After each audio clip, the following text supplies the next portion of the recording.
Seguindo a orientação de informar com transparência a imprensa e a opinião pública do Estado de São Paulo, estamos iniciando aqui no Palácio dos Bandeirantes mais uma coletiva de imprensa, mais um informativo das questões relativas à crise do coronavírus que se abate sobre o país e que aqui em São Paulo temos tomado medidas. Convidei o prefeito Bruno Covas para estar aqui ao nosso lado. O prefeito tem agido de forma correta com a sua equipe, também com medidas positivas e direcionadas a proteger vidas, que essa é a prioridade absoluta do governo do Estado de São Paulo, é a proteção de vidas. Essa é a prioridade máxima do nosso Estado. Na sequência, as ações econômicas voltadas para diminuir riscos para, sobretudo, a população que depende do emprego, da renda temporária ou permanente para sobreviver. Hoje temos um conjunto de medidas e depois também o doutor José Henrique Guerma, que está aqui ao nosso lado, secretário da Saúde, acompanhado do doutor Davi Wipp, coordenador do Centro de Contingência do Coronavírus, darão também informações atualizadas a vocês com os boletins da Secretaria de Saúde, que são compartilhados com o Ministério da Saúde. As medidas que estão sendo anunciadas hoje e compartilhadas com vocês e, obviamente, com o prefeito da capital de São Paulo, Bruno Covas. Primeira medida, igrejas e templos.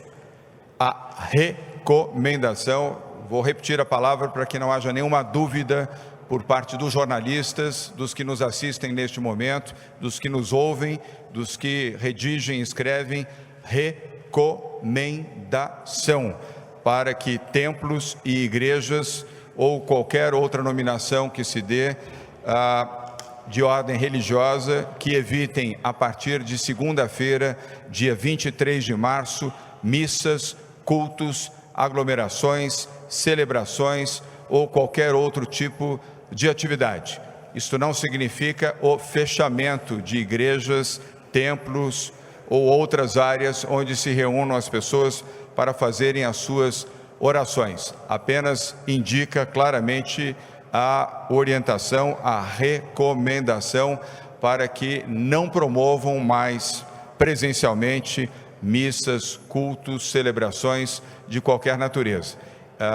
As diferentes igrejas poderão continuar a fazê-lo virtualmente, através da internet. Muitas já utilizam de canais de televisão, poderão intensificá-los e orientar os seus fiéis, os seus seguidores a prosseguirem na sua fé, a prosseguirem recebendo sugestões, orientações e orações, porém de forma virtual e ou através de canais de televisão. A medida é sugerida a partir do dia 23 de março, segunda-feira, para que todos tenham tempo de informar os seus fiéis, informar os seus padres, os seus pastores, os seus bispos e os demais que compõem as diferentes manifestações religiosas aqui na região metropolitana de São Paulo. Aliás, quero deixar claro também, esta medida ela se aplica neste momento para a capital de São Paulo e região metropolitana. Não há ainda, não se aplica ao litoral e ao interior do estado de São Paulo. Embora a nossa recomendação, de forma sensata, é que as igrejas também e templos evitem aglomerações, missas e encontros com qualquer número de pessoas. Repito, as igrejas podem continuar abertas, os templos também, para a oração dos seus fiéis, dos seus seguidores, porém de forma ordenada, limitada e obedecendo um mínimo de 3 metros de distância entre um e outro. Cada igreja, cada templo saberá como fazer isso. Todos têm sido extremamente solidários com as decisões da Prefeitura e do Governo do Estado de São Paulo. Por isso que estamos no âmbito da recomendação. E, ao contrário do Rio de Janeiro, onde houve ali uma manifestação de um líder religioso, aqui em São Paulo, todos que foram contactados compreenderam bem, aceitaram e entenderam o momento de convergência solidária para que isso possa ser feito sem a força da lei, mas com um bom entendimento solidário. Esta iniciativa se aplica para um período de 60 dias, a começar do dia 23 de março. A segunda medida do governo do Estado de São Paulo, que está sendo anunciado neste ato, é das tarifas públicas. O governo do Estado de São Paulo vai suspender a cobrança da tarifa de água pela Sabesp para 506 mil famílias no Estado de São Paulo. São aquelas que pagam a tarifa social, são as famílias de menor renda, são as famílias mais prejudicadas pela crise econômica e são aquelas que pagam a tarifa social, a tarifa especial. Essa tarifa não será cobrada a partir do dia 1º de abril, pelo período de 90 dias. Portanto, abril, maio e junho, esta tarifa não será cobrada exatamente das pessoas mais pobres, mais vulneráveis e mais desvalidas no Estado de São Paulo. A medida se aplica a todo o Estado de São Paulo. Outra medida é funcionalismo, antecipação das férias para 165 mil professores da rede estadual de ensino, professores, gestores que atuam na rede estadual de ensino, são 150 mil professores e auxiliares da rede estadual de ensino e 15 mil do Centro Paula Souza, igualmente a partir do dia 23 de março. Repito, são 150 mil professores da rede estadual e 15 mil da rede Paula Souza. Os professores receberão orientação precisa com as informações complementares através dos diretores de ensino emitidas pela Secretaria de Educação do Estado de São Paulo. A Secretaria informará a todos e dará as informações necessárias aos diretores de ensino dos núcleos em todo o Estado de São Paulo, capital, região metropolitana, interior e litoral. Os professores, portanto, estarão em férias a partir do dia 23 de março. Aqui presente também o nosso secretário da Educação, Rocieli Soares, que está aqui, estará à disposição. Bruno Caetano também, secretário de Educação do município de São Paulo, também aqui presente, tem sido um parceiro exemplar em todas as iniciativas que temos adotado conjuntamente. Outra informação importante, dívida ativa. Estamos suspendendo protestos dos devedores, pessoa física e jurídica ou jurídica, pelo prazo de 90 dias a partir de 1º de abril. Repetindo, dívida ativa. Estamos suspendendo protestos dos devedores ao Estado, ao governo do Estado de São Paulo, para pessoas física e jurídica por 90 dias a partir de 1º de abril. Isto melhora e, por sensibilidade, permite que essas pessoas possam destinar os seus recursos e a renda que possuem para este momento difícil de transposição da crise do coronavírus.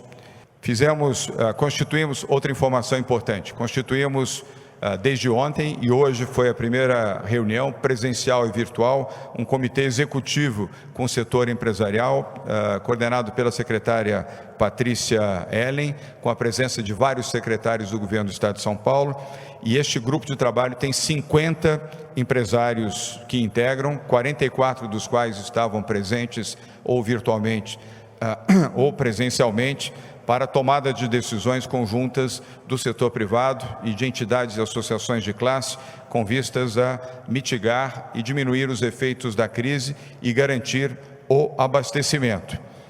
Fruto disso, o setor supermercadista, a APAS, Associação Paulista de Supermercados, no entendimento com o governo do Estado de São Paulo e também com os fornecedores de álcool gel, a partir de segunda-feira, dia 23 de março, venderão o produto com margem zero, ou seja, sem nenhum valor adicional, o mesmo valor da aquisição dos produtores de álcool gel estarão sendo comercializados nos supermercados. Nas farmácias ainda não temos condição de fazer esse anúncio, mas aproveitamos a oportunidade para pedir à Abrafarma, as entidades que cuidam das unidades de farmácia, redes e unidades de farmácia, que também possam se solidarizar a essa iniciativa da Associação Paulista de Supermercados. Amanhã teremos uma nova coletiva, esperando obter a resposta positiva da Abrafarma. Amanhã, oficialmente, poderemos comunicar. Supermercados, isso já está ajustado, vale a partir do dia 23 de março. Portanto, o álcool gel em qualquer embalagem nos supermercados em todo o estado de São Paulo será vendido com margem zero. Isso certamente vai impor uma redução no preço do custo do álcool gel. Aqui presente o presidente do PROCON, Fernando Capês, que eu pedi que estivesse aqui. Ele fará o acompanhamento a partir de segunda-feira com a equipe do PROCON e com também, evidentemente, a orientação e as informações dos consumidores para garantir que essa medida efetivamente, primeiro, represente nenhum custo, nenhum valor abusivo sobre o álcool gel em supermercados e, ao contrário, possa proporcionar a redução do custo do álcool gel, Bruno Covas, nos supermercados. E aqui a APAS responde por supermercados. Farmácias, tentaremos até amanhã ter esta informação.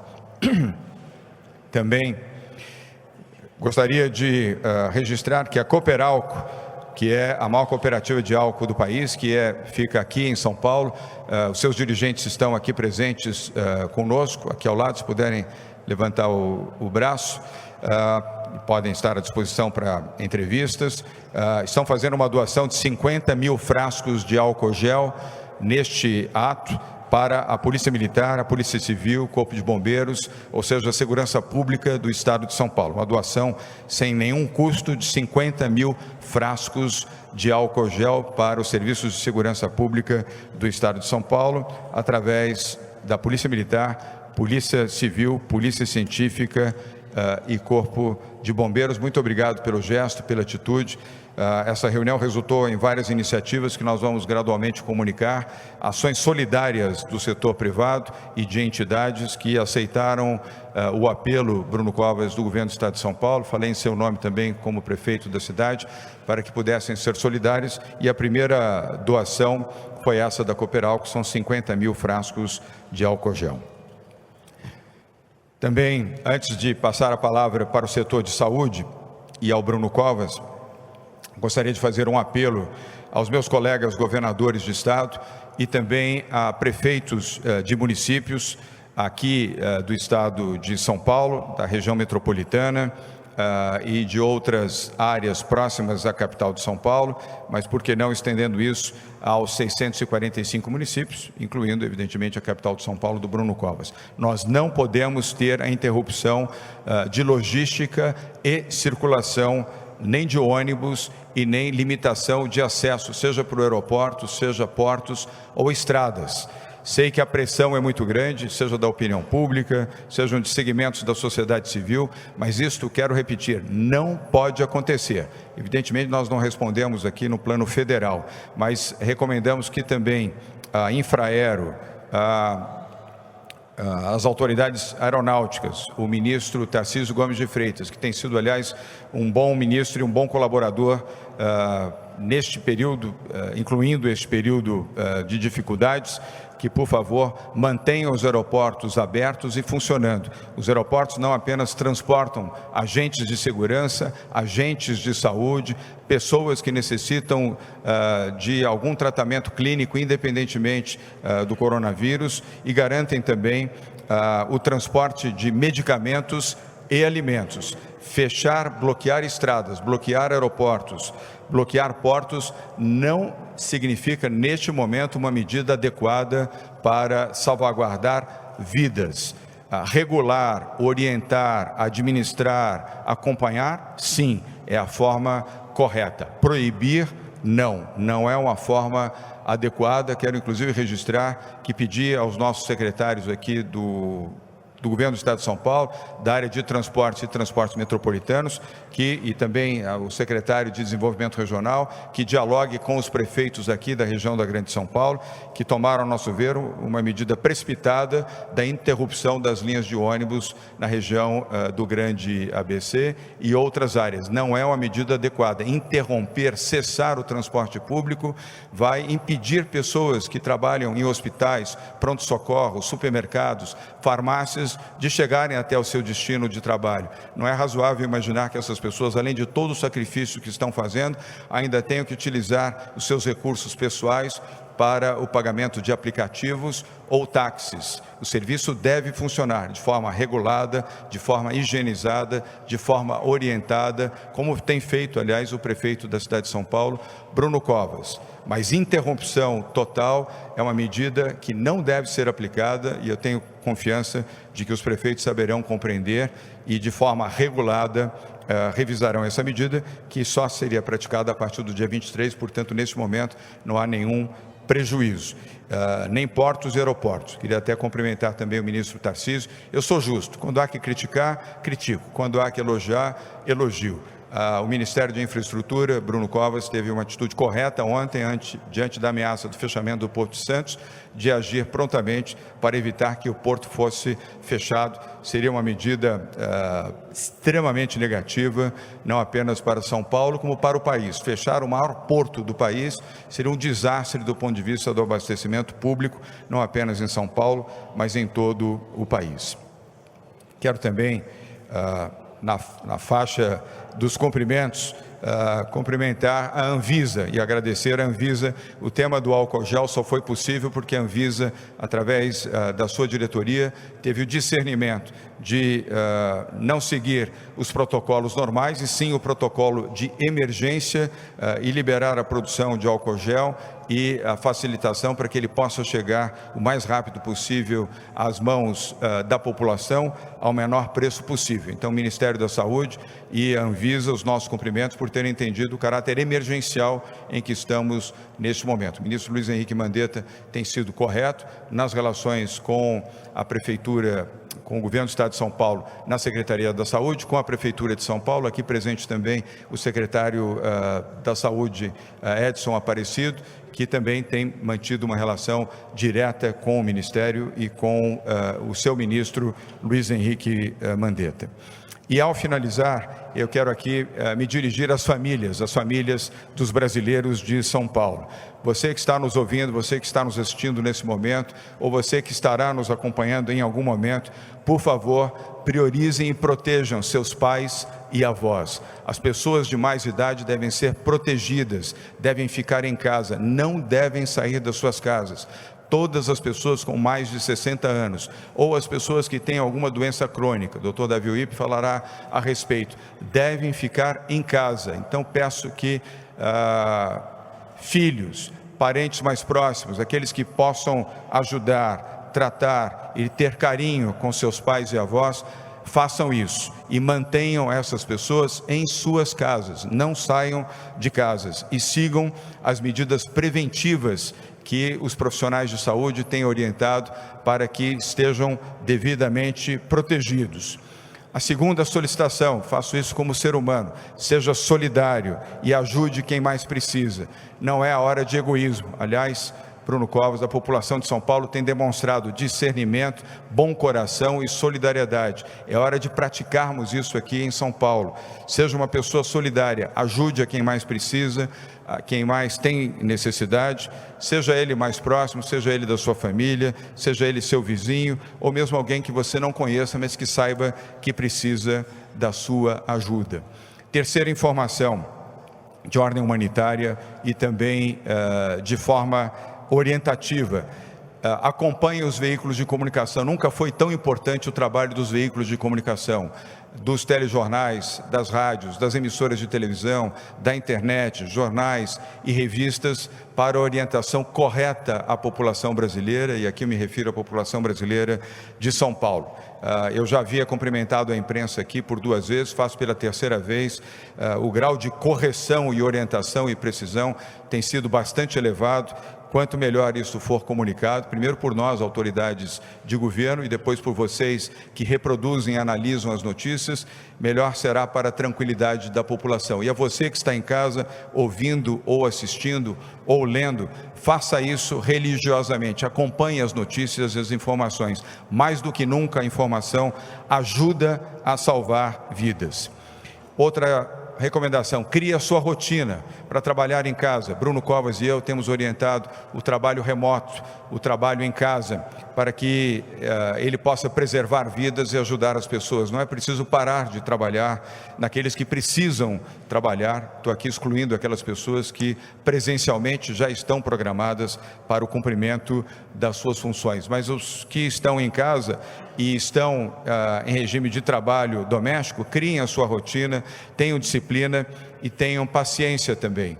Esse período passa, o coronavírus veio, mas ele passa, ele tem um período de maturação. Os dois médicos que aqui estão falarão a esse respeito. Portanto, nós temos que estar com confiança, com consciência e principalmente com fé de que este é um período que vai passar, e nós, ao sermos solidários, aplicarmos as medidas corretas, termos compreensão e termos solidariedade, superaremos todas as dificuldades. Eu agora passo a palavra ao Dr. José Henrique Germann para um breve relato das informações atualizadas sobre saúde, com os comentários do Dr. Davi Wipp, e na sequência Bruno Covas, prefeito da capital de São Paulo, e na sequência as perguntas dos jornalistas, tanto os que estão aqui quanto os que estão remotamente, e as perguntas já foram encaminhadas. Muito boa tarde. Eu vou tratar de dois assuntos aqui. Primeiro, da questão da estatística a respeito dos dados do Covid-19. Nós temos, a partir de que já saiu no boletim de ontem, 240 casos confirmados no estado de São Paulo, 4 óbitos. Esses óbitos todos, infelizmente, ocorreram e são em pessoas acima de 60 anos. Nós temos como casos graves hoje, nós estamos começando este levantamento de uma forma mais sistemática, mas como casos graves internados em terapia intensiva e paciente entubado, temos 7 num hospital privado, 4 no outro hospital privado e 3 no terceiro hospital privado. No hospital público, que hoje nós temos 2 casos, e aí eu posso citar o nome, no hospital Emílio Ribas. 2 casos no Emílio Ribas, que estão na terapia intensiva.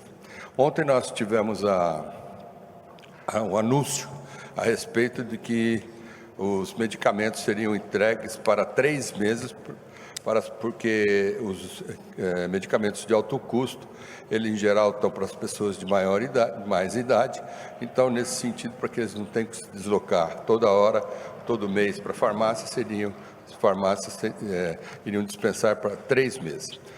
Isso começa na próxima semana.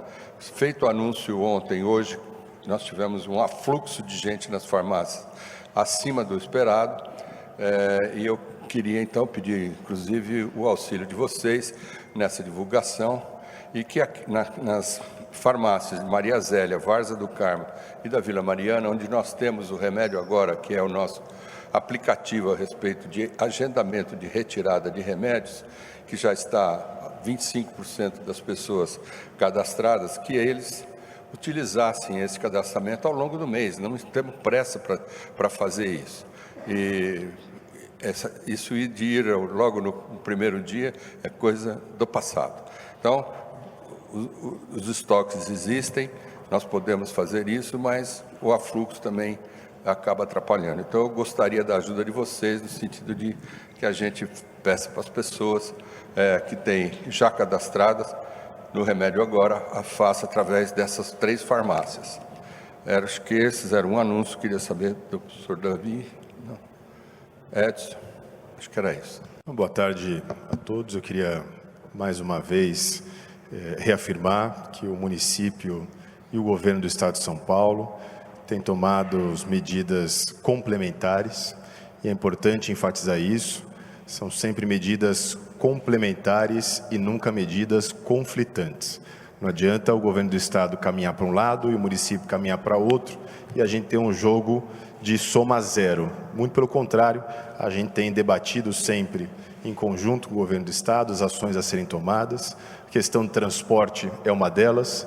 Não adianta o município ter uma ação em relação a ônibus e o Estado ter outra ação em relação a trem e metrô, já que nós estamos falando de um sistema que se conversa, que é alinhado e, portanto, as ações a serem tomadas são sempre ações debatidas e conversadas com o governo do Estado. A gente tem feito reuniões diárias com o secretariado, reuniões online, sempre às 17, 18 horas, já avaliando sempre o último andamento, os últimos números consolidados da Secretaria de Saúde, e a cada dia a gente vai anunciando novas medidas. Eu posso aqui adiantar que uma das medidas a serem anunciadas hoje, fim de tarde, depois da reunião do secretariado, é também na mesma linha que o governo do Estado aqui adotou, a antecipação das férias dos funcionários da Secretaria de Educação do município, também a partir de segunda-feira, na mesma linha que o governo do Estado já adotou.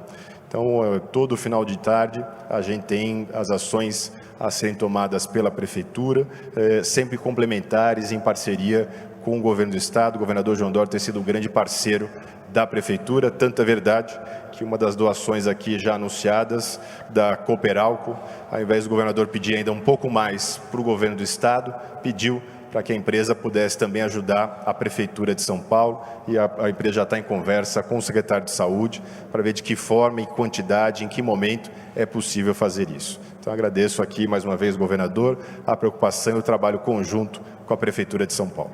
Obrigado, prefeito Bruno Covas. Evidentemente, nós estamos numa guerra. É uma guerra que tem que ser vencida com atitudes, com informação, com solidariedade.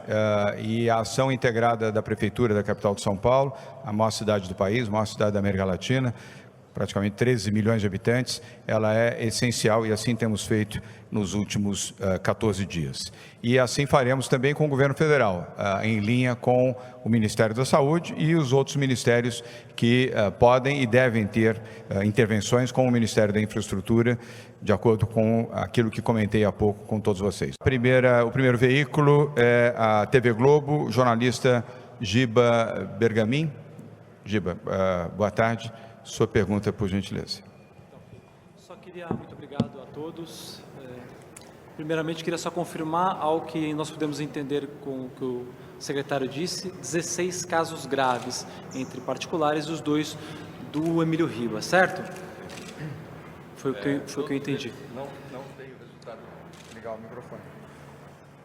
Não tem ainda o resultado do exame, eles são suspeitos. Tá. São suspeitos graves, é isso? Isso. Perfeito. Uma pergunta importante aqui: a gente foi hoje até uma AME que distribui medicamento de alto custo. A gente viu a dificuldade das pessoas ali para conseguir retirar o medicamento. Foi o que eu me adiantei aqui falar. Perdão. Eu me adiantei neste assunto aqui, exatamente disso que você vai colocar agora. Houve uma pletora de pessoas no sentido de buscar todos os medicamentos dos 2, 3 meses num dia só. Acho que eu já expliquei. Eu posso explicar de novo, não tem problema, mas...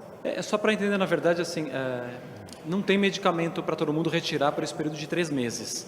Foi uma informação, e lá deu para a gente perceber que tem aglomeração de pessoas, são pessoas todas que tomam imunossupressores, estão em condições de baixa imunidade, portanto, numa situação realmente problemática do ponto de vista de aglomeração. Eu queria saber se vai ter algum tipo de medida para evitar essa aglomeração dessas pessoas que, lamentavelmente, sem outra opção, vão lá buscar esse medicamento. E como é que vai ser o acordo, governador, com o Ministério para enviar o medicamento? Porque a gente sabe que esses medicamentos de alto custo, a maior parte vem tudo do governo federal, costuma atrasar, costuma ter falta. Que tipo de negociação está sendo feita em relação a isso? Giba, eu vou pedir as duas questões. A primeira já foi respondida pelo secretário, mas ele pode complementar. Eu vi que você estava falando provavelmente com a redação. Também não é possível que você fique 100% ligado aqui nas informações que estão sendo oferecidas, e também não há nenhum problema em renovar a informação. Quanto mais clara for, melhor para a população. Então, vou pedir ao secretário que fale sobre o tema da AME e, na sequência, o doutor Davi Wipp na relação com o Ministério da Saúde, o que pode ser compartilhado também com o secretário German. Então novamente, o que ocorreu foi que um anúncio ontem que os pacientes receberiam por 3 meses causou um afluxo de pacientes muito grande na manhã de hoje.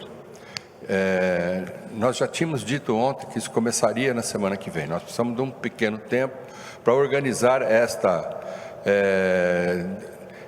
esta entrega para os pacientes em cada uma das farmácias. Então, nesse sentido, que nós estamos pedindo que nas farmácias Maria Zélia, Várzea do Carmo e Vila Mariana, que são as maiores e mais importantes, nós já temos o aplicativo do Remédio Agora, que faz o agendamento dos pacientes durante o mês.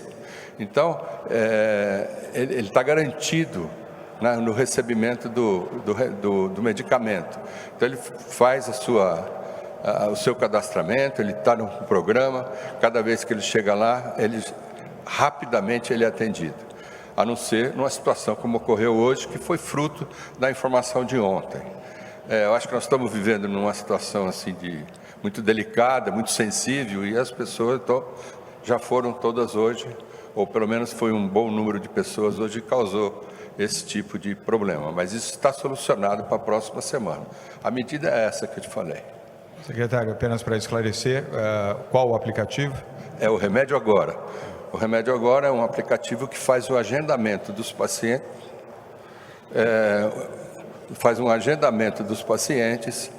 durante o mês, para ele ir buscar e retirar o seu medicamento. Como aconteceu da notícia ontem, hoje acabou ocorrendo uma sobrecarga de pessoas na farmácia de alto custo que você está se referindo, mas isso estará sanado na próxima semana. E eu preciso da ajuda de vocês nesse sentido.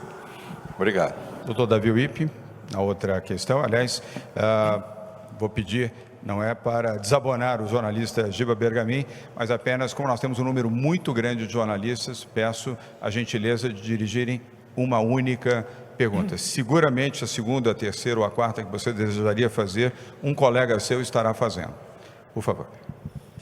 Você tem razão da dificuldade da distribuição de medicamentos de alto custo, porque o perfil da população é um perfil de doentes graves, que é o paciente imunodeprimido, é o paciente transplantado, o paciente com doença crônica. E está havendo um acordo com o Ministério para agilizar o envio desses medicamentos. Isso é um problema crônico, não só do Estado de São Paulo, do Brasil inteiro. E tem variáveis de controle difícil, porque depende do fornecedor. Eu queria ressaltar um pouco o que o governador falou, da importância de se manter para a saúde as formas de transporte. Nós acabamos de ouvir do pessoal da linha farmacêutica que os insumos que são usados, os produtos farmacêuticos, são 100% importados. Então, qualquer coisa que haja na interrupção dessa chegada de insumos resulta na não confecção de medicamentos. Então, é fundamental que se mantenha essa situação. Tanto portos e aeroportos devem estar abertos, podem estar regulados, fiscalizados, acompanhados, monitorados, mas abertos. Existe uma dinâmica, né? Essa questão dos medicamentos, estoque, entrega e assim por diante. Hoje, nós temos 2,5% de ausência do medicamento. Então, é uma situação bastante administrável, vamos dizer assim. Muito bem, nós vamos agora ao jornalista Leandro Gouveia, da rádio CBN, ele mandou a sua pergunta online. A jornalista Bruna Fasano fará a leitura da sua pergunta, lembrando que as perguntas foram encaminhadas imediatamente antes do início desta coletiva, portanto, vamos à pergunta do jornalista Leandro Gouveia, da rádio CBN. O governo tem um levantamento de casos suspeitos e confirmados de coronavírus em profissionais de saúde no estado? Qual é a situação deles? Doutor German? Não existe esse levantamento que ela está colocando nesta forma de casos confirmados ou casos suspeitos. Os profissionais de saúde estão trabalhando e aqueles que apresentam sintomas serão avaliados. Nós não tivemos isso de uma forma assim, que nos chamasse a atenção até agora. Davi? O que nós vimos no Hospital Sírio-Libanês é que vários profissionais apresentaram síndrome gripal. E no diagnóstico, até este momento, o que prevaleceu foi o vírus influenza, que nós temos em paralelo uma epidemia de influenza que se antecipou àquilo que se esperava, que era outono e inverno. Então, neste momento é o que nós temos. Próxima pergunta é aqui presencial, da jornalista Carla Aranha, da revista Exame. Carla, boa tarde. Sua pergunta, por favor. Oi, boa tarde a todos, prefeito, demais presentes, governador. A minha pergunta, eu sou da revista Exame, é mais voltada a essa questão do comitê de 50 empresários que foi formado agora e que deve discutir medidas, inclusive de medicação do coronavírus. Eu queria, assim, ter uma prévia de que tipo de medida pode ser discutida ali, se vocês já têm reuniões marcadas, quais setores produtivos estão participando. Eu queria que o senhor contasse um pouquinho sobre isso. E aí, prefeito, tudo bem? Uma pergunta, Carla, para o jornalista. Então tá bom. Desculpa. É que eu achei que era para fazer tudo de uma vez. Desculpa. Desculpa, prefeito. Desculpa. Carla, respondo sim, esse comitê teve a sua primeira reunião hoje. Nós já temos reunião marcada na segunda e na quarta-feira da próxima semana e ao longo de todo o mês de abril. Nós já temos 12 reuniões marcadas, são 2 reuniões semanais, sempre das 8 às 10 da manhã, com a presença física de poucos, obedecendo o espaçamento, uma área arejada e controlada, e todos os demais, a expressiva maioria, online. Hoje tivemos 44 presenças dos 50. Estão os setores mais importantes da economia de São Paulo e, sobretudo, aqueles que devem estar presentes. O setor de abastecimento, farmácias e supermercados, o setor de produção de alimentos, o setor de produção de fármacos também. Essas são áreas essenciais e estavam presentes, assim como todas as grandes empresas de delivery. O delivery será um instrumento muito importante, significativo daqui para frente ao longo da crise do coronavírus. Então, todas estavam presentes, participando, contribuindo com sugestões e também entendendo a dimensão da gravidade das circunstâncias e a importância e o significado da entrega de alimentos, medicamentos e outros insumos em casa a essas pessoas. Foi daí que surgiu, inclusive, a observação muito clara dos setores produtivos de que nenhuma estrada, nenhum aeroporto, nenhum porto pode ser fechado, sob pena de colapso total no abastecimento. Por isso é que eu fiz aqui o apelo a governadores, meus colegas de outros estados, assim como a prefeitos, e ao próprio governo federal, que agiu, repito, corretamente ao impedir o fechamento do Porto de Santos, assim como a manutenção do funcionamento dos aeroportos internacionais, no caso específico de São Paulo, aeroporto de Guarulhos e Viracopos, pois a interrupção geraria o colapso no abastecimento, tanto de alimentos quanto de insumos para o tratamento de pessoas enfermas e principalmente aqueles que estão em tratamento do coronavírus. E outras iniciativas também que estão sendo debatidas neste grupo para, na mitigação, garantir a empregabilidade. Eu fiz um apelo aos empresários de São Paulo para que não dispensem funcionários, que estabeleçam programas mais longos de férias e de trabalho em casa, ou home office, que é a expressão em inglês que caracteriza esse tipo de trabalho. Dou um exemplo do presidente da Volkswagen do Brasil e da América Latina, o Pablo de Si, que estava aqui presente. A Volkswagen é o maior fabricante do país, é líder de mercado, se comprometeu a fazer essa administração. É evidente que ele, como nós, fará a verificação disto diariamente, semanalmente, mas é um exemplo, não foi o único, de compromisso para todos juntos sabermos superar essa fase de dificuldade. E também de doações que serão comunicadas amanhã, que já foram feitas por este grupo de trabalho. E ele será mantido até o final da crise. Agora, governador, talvez em algum momento haja uma restrição à circulação de pessoas conforme o número de casos forem aumentando. Esse comitê também vai discutir essas questões até de logística mesmo com as estradas, aeroportos e portos funcionando normalmente. Claro, ele discutirá, não é o único comitê, mas esse é o comitê, vamos dizer, empresarial, porque com mais colaboração do setor privado, melhor nós poderemos atuar. Ações de governo municipal, estadual e o próprio governo federal, teremos melhores condições de ação feita de forma coordenada. A disposição é muito grande. Eu queria registrar a todos vocês aqui, o setor privado de São Paulo, mas são todas as empresas. São Paulo tem a maior concentração econômica do país, são empresas nacionais e multinacionais que atendem o país como um todo. Disposição muito positiva e de enfrentar a crise com decisão e informação e união. Percebi, inclusive, a presença de empresas concorrentes, onde o patamar foi: aqui não há concorrência, estamos todos juntos para ajudar o Brasil. Vamos agora também para uma pergunta online.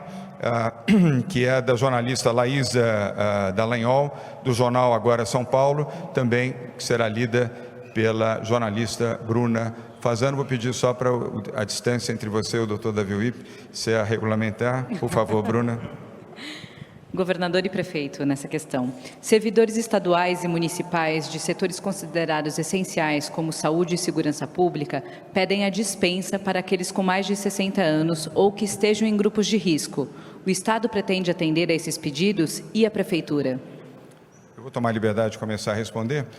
Bruno, no governo do Estado, todos aqueles profissionais de saúde, profissionais de segurança, profissionais da Sabesp, profissionais da CETESB e do sistema penitenciário, em qualquer idade, devem continuar trabalhando. Em qualquer idade devem continuar trabalhando, evidentemente com as devidas cautelas e com o zelo à sua própria saúde e à saúde de terceiros. Casos especiais serão analisados caso a caso pelas suas respectivas chefias, mas isso se aplica exclusivamente para os segmentos de segurança pública, de saúde, sistema prisional, Sabesp e CETESB. E, obviamente, aqueles que têm posição de comando. Eu tenho 62 anos, não posso trabalhar em casa e não o farei, exceto em caso extremo, evidentemente. Mas, assim como vários dos nossos secretários, têm também mais de 60 anos, felizmente todos gozando de boa saúde.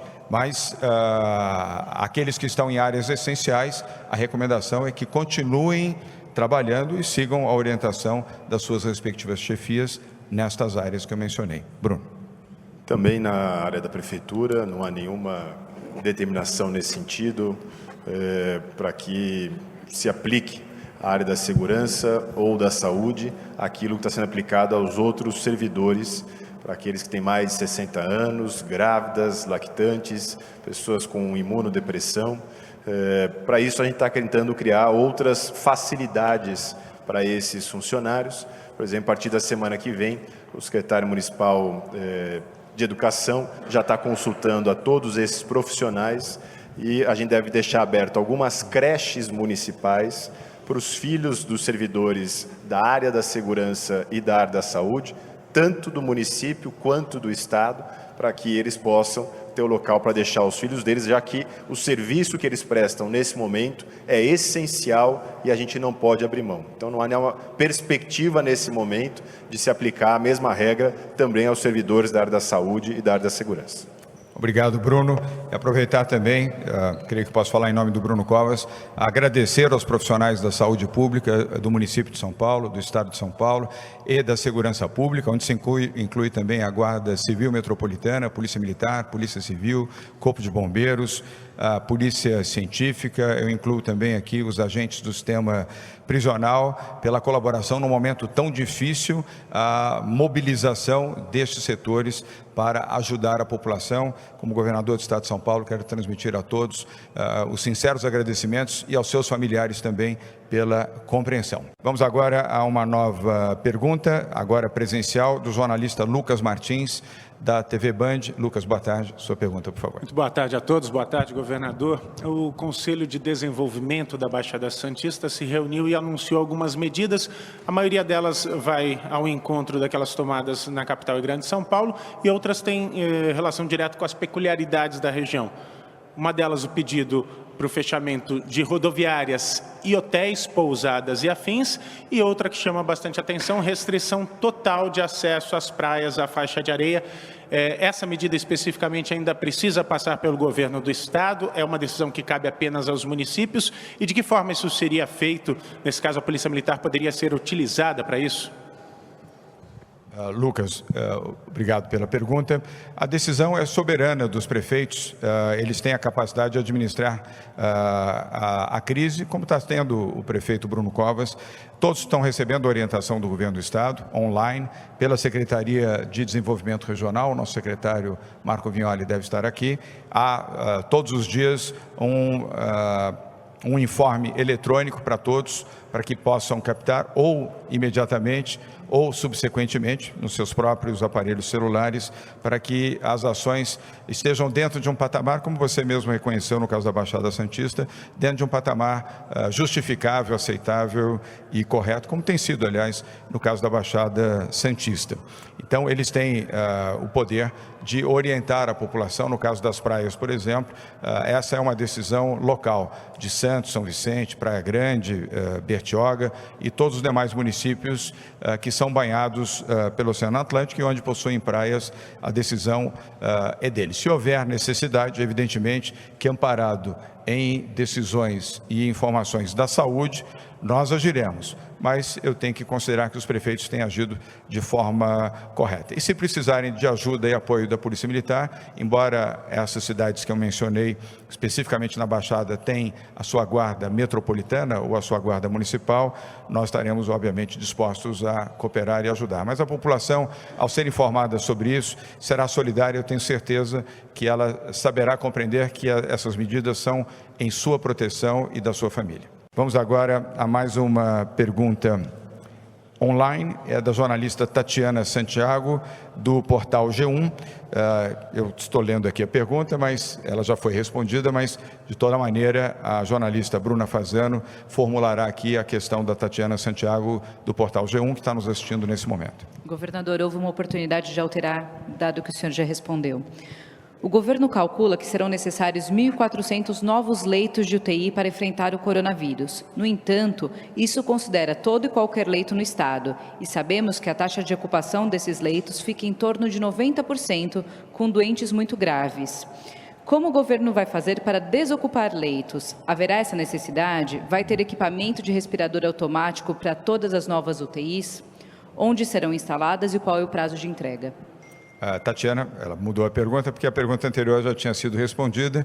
Então, vamos de maneira prática e objetiva. Vou pedir ao doutor Davi Wipp para responder à jornalista Tatiana Santiago, do G1, remotamente, e, na sequência, a complementação do doutor José Henrique German. Por favor. São 1.400 leitos estimados nesta primeira leva, neste momento da epidemia. Nós estamos pleiteando isso para os 4 primeiros meses. Eles se adicionam aos 7.200 leitos que o Estado já disponibiliza. Adicionalmente, terá que haver uma gestão de leitos. O que é a gestão de leitos de UTI? Tirar os entraves para que todos os procedimentos aconteçam rapidamente. Às vezes o indivíduo não tem alta por conta de falta de implante de um marca-passo.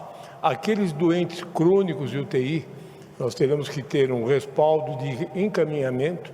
Estamos discutindo os moradores de UTI, como fazer, sempre preservando a saúde e o bem-estar de todos envolvidos. Mas, seguramente, além dos 1.400 leitos, nós vamos ter que fazer gestão junto aos leitos já existentes. O secretário fez uma reunião ontem com todos os hospitais do Estado.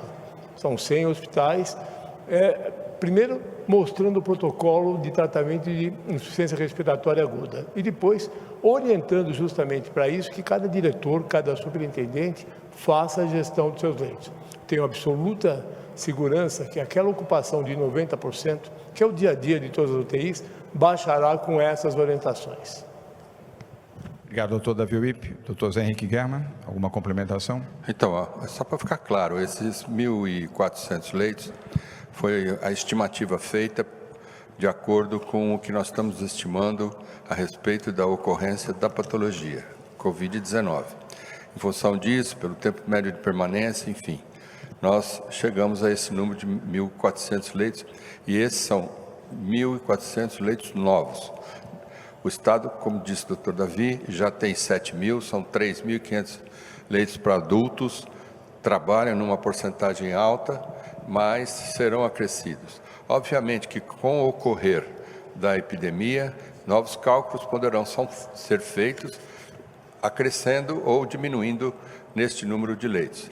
Tivemos uma reunião ontem com o secretário Edson Aparecido, que está aqui, e os leitos da Prefeitura também, toda a área dos hospitais da Prefeitura de São Paulo estarão adicionados a esta conta também. E aí, assim que ele liberar, a gente já comunica para vocês quantos leitos a mais serão aí. A nossa expectativa, então, como eu disse, hoje são 1.400 leitos. Temos hoje já catalogados, cidade por cidade, hospital por hospital, de 1.049 leitos. Doutor Davi Wippe e o Bruno. Bruno, eu vou então... Só para complementar a fala do secretário Guerma, só aqui no município serão mais 490 leitos de UTI, né, somando essa necessidade do setor público, né, é um sistema só e a gente tem atuado em parceria, 190 reorganizando dentro dos hospitais municipais e 300 novos leitos estão sendo abertos em parceria com o Ministério da Saúde em equipamentos ainda fechados ao público. Então, inclusive, amanhã devo visitar com o secretário Edson Aparecido parte dessas obras. A ideia é que em até 3 semanas eles sejam todos os 490 já disponibilizados para tratamento do coronavírus. Então, atingimos a meta de 1.400 leitos. Muito bem. Obrigado, Bruno. Obrigado pela boa informação também. Doutor Davi Wippe. Pouquinho antes de eu entrar na reunião, o ministro nos ligou e deu garantias que tudo aquilo que o Estado de São Paulo reivindicar de leitos, ele vai cumprir, reafirmando a reunião que ele teve conosco antes. Então, o ministro se pôs absolutamente à disposição, tanto do ponto de vista de leitos, como da formatação com aparelhos, aquilo que estiver disponível. Eu entendo que nós vamos ter uma dificuldade, a pergunta da jornalista, em relação aos respiradores.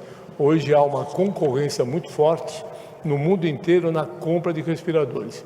O ministro também afirmou que está negociando com outros países, aqueles que já passaram por isso, para talvez ter alguma forma de vinculação e trazer esses respiradores para o Brasil. Inclusive incumbiu de eu conseguir aqui com os produtores brasileiros se pode haver alguma colaboração rápida de entrega de respiradores. Emerson, obrigado pela paciência. Sua pergunta, por favor. Boa tarde, governador. Boa tarde a todos. Se quiser, pode levantar um pouquinho o microfone, se você quiser. Boa tarde a todos. Analisando a evolução da doença em outros países e taxa de mortalidade em outros países e com cenários que devem estar sendo projetados para possíveis aqui no estado de São Paulo, existe uma estimativa de quantas mortes a gente pode ter no estado de São Paulo por coronavírus? Davi Wippe. Nós trabalhamos com cenários e trabalhamos não com número, mas com taxas. Isso é absolutamente fundamental, com o seguinte cuidado: depende de como você vai pôr o denominador. Muito se fala da Coreia, mas a Coreia testou uma boa parte da população. Então, o denominador aumenta, o número de mortes é o mesmo, mas o coeficiente é baixo. Quando você trabalha só com casos graves, então o teu denominador é um número limitado, mas graves. O teu numerador é o número de mortes, aumenta a letalidade. Então tem que ter muito cuidado. Nós estamos nos preparando por um processo grave, importante, fundamentalmente de pacientes com insuficiência renal, mantidos ainda as características iniciais. Quais são os grupos de maior risco? As pessoas com mais de 60 anos e com comorbidades. Estamos muito atentos para outras populações. As mais jovens, evidentemente, nós teremos casos em populações com menos de 60 anos. Mas isto são fatos que são acompanhados no dia a dia. Crianças, que é outra história que nós estamos sendo muito questionados. Crianças, até este momento, não têm importância na letalidade, o que não quer dizer que não vão adoecer, provavelmente doença mais leve. Mas pandemia é assim, muda cada dia. Você tem que estar, inclusive, atento às peculiaridades da tua região. Então, nós estamos muito atentos, focados naquilo que nós conhecemos, mas muito vivos para aquilo que pode acontecer.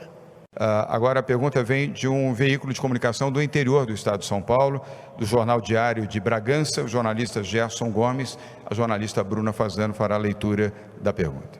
No interior não há muitos leitos de UTI. Qual será a estratégia do governo do estado quando as UTIs dos hospitais do interior estiverem lotadas? Secretário Guerma ou doutor Davi Wippe? Bom, vamos dividir aqui a resposta. Nós estamos dentro de um processo inicial, num pensamento de centralização de casos mais graves. principalmente pela ocorrência que é muito maior na Grande São Paulo.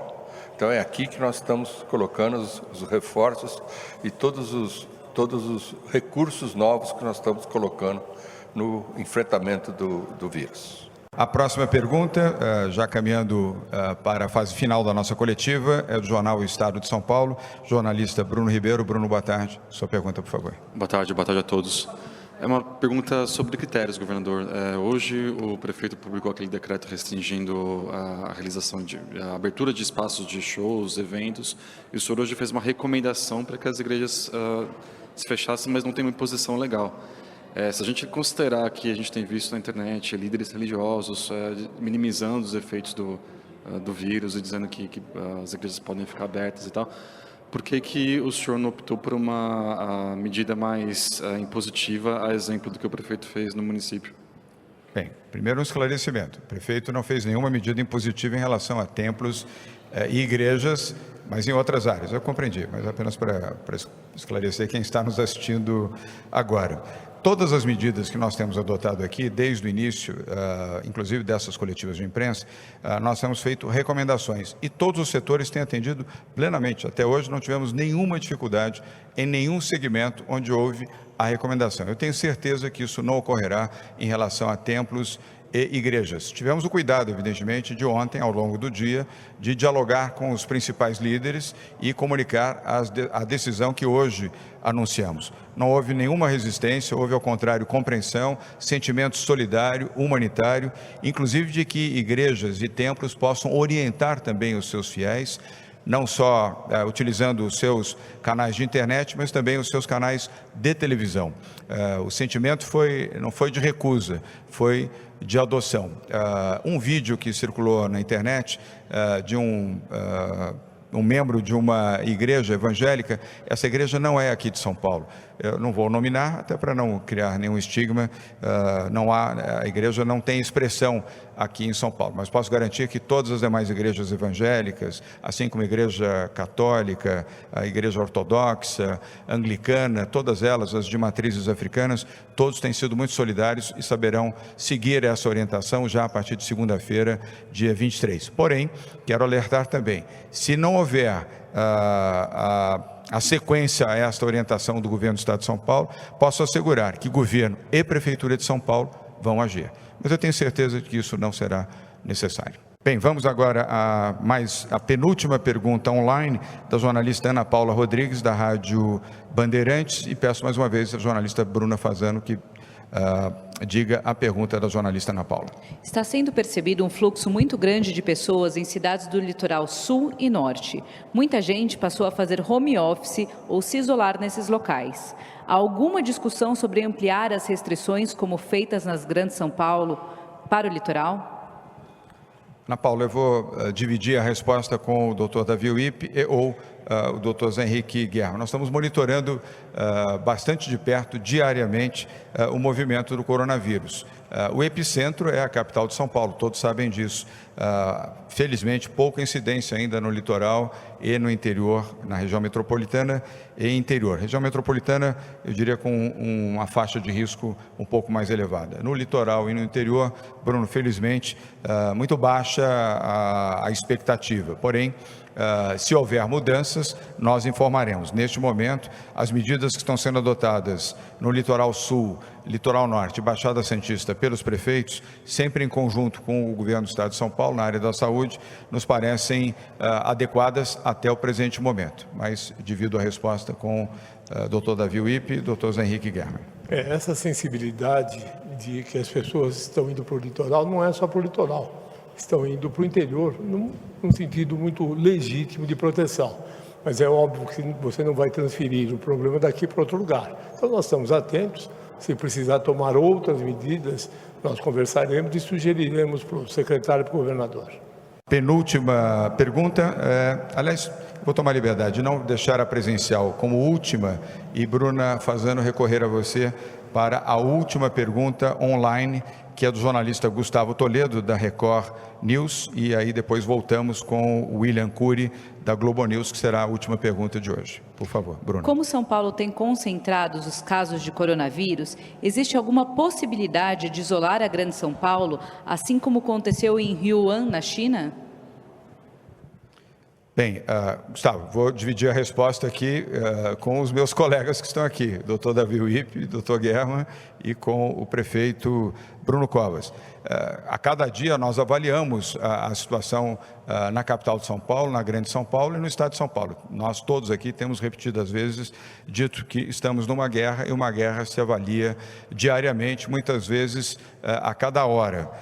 Neste momento não há necessidade de fazer o isolamento da região metropolitana de São Paulo. Várias medidas foram adotadas ao longo dos últimos 10 dias pelo prefeito da capital de São Paulo, pelos prefeitos das cidades da região metropolitana de São Paulo, pelo governo do estado de São Paulo, sempre em comum acordo com o Ministério da Saúde, e neste momento posso afirmar, repito, neste momento não há necessidade de fazer o isolamento. Mas eu estou fundamentando esta afirmativa na reunião que tive agora pela manhã com o doutor Davi Wip e o doutor José Henrique Guerra, que poderão também emitir as suas opiniões. Depois voltamos aqui ao Bruno Covas. Alô. Nossas atitudes, nossas ações se baseiam justamente na observação do dia a dia. Até o momento, como disse o senhor governador, não há necessidade de, embora nós estejamos fazendo sim uma série de medidas que são restritivas. Acabaram de ouvir aqui uma hoje. E a questão praticamente de uma proibição para que as pessoas acima de 60 anos não saiam de casa, ela é cada vez mais forte. Porque pelos 4 óbitos, por exemplo, todos são acima de 60 anos. Então nós estamos sim fazendo medidas restritivas nesse sentido. Agora, poderão ser mais restritivas, mas no momento, com 240 casos confirmados ainda, podemos observar este comportamento do vírus. O Davi, quer complementar? Sim. Nós não hesitaremos em orientar o governo se isto for necessário. Agora, o acompanhamento é um acompanhamento epidemiológico. Ele é técnico. Se isto for preciso, não há qualquer possibilidade de nós não sugerirmos. A orientação do governador, do prefeito, é preservação das vidas humanas. Faremos o que for preciso para isso. Bruno, obrigado, doutor Davi. Quinta-feira passada, nós estávamos numa coletiva aqui no Palácio dos Bandeirantes, anunciando várias medidas. A situação mudou na sexta-feira, com a confirmação do primeiro caso de transmissão comunitária, e mudou de novo na segunda-feira, com o primeiro óbito aqui na cidade de São Paulo. Então a gente vive uma mudança, às vezes, diária da realidade. Em que momento... Inclusive, perdão, Bruno, apenas para aditar, nos obrigou, inclusive, a fazer uma reunião no domingo à noite. Nós nos reunimos no domingo à noite. Perdão, Bruno. Em que momento nós nos encontramos? Nós nos encontramos no momento em que a determinação da vigilância sanitária do município é seguir a recomendação da OMS de restringir a circulação de 60% da população. É um dado estatístico que, se for conseguido pelo município de São Paulo, a gente consegue evitar a explosão da curva de crescimento do número de casos. Pode ser que a realidade mude daqui a uma semana, daqui a um mês, daqui a 2, 3 dias. É impossível afirmar com esta precisão. Mas estas medidas anunciadas até este instante visam exatamente conseguir aquilo que é a determinação da vigilância sanitária do município, baseada em estudos da OMS, que é restringir em 60% a circulação de pessoas na cidade de São Paulo. William Cury, jornalista da Globo News. Boa tarde. Boa tarde. Minha pergunta é sobre os presídios. Eu quero saber qual que é a situação, se há algum infectado entre presos e funcionários, e se o Estado estuda alguma medida mais drástica, como, por exemplo, impedir as visitas aos detentos. Vou dividir com o doutor Zé Henrique Guerra. Medidas drásticas neste momento não, mas aqui vou seguir a mesma frase básica que norteia todas as nossas reuniões, Will, e as pessoas que estão nos assistindo pela Globo News neste momento. Essa é uma decisão até o presente momento. Nós não temos nenhuma medida drástica para adotar. As medidas são medidas preventivas de saúde pública no sistema prisional, em qualquer das suas instâncias, para proteger funcionários e agentes penitenciários e proteger também a população prisional de São Paulo, que, como todos sabem, é a maior do país. Mas agora eu passo a palavra ao nosso secretário da Saúde, o Dr. Zé Henrique Guerra. No sistema prisional não tem nenhum caso confirmado e nem suspeito. Assim que aparecer esta situação, nós vamos atuar da forma correta. Então, não tem por que a gente restringir ainda mais a vida dos detentos no sentido de cortar visitas, etc. Hoje.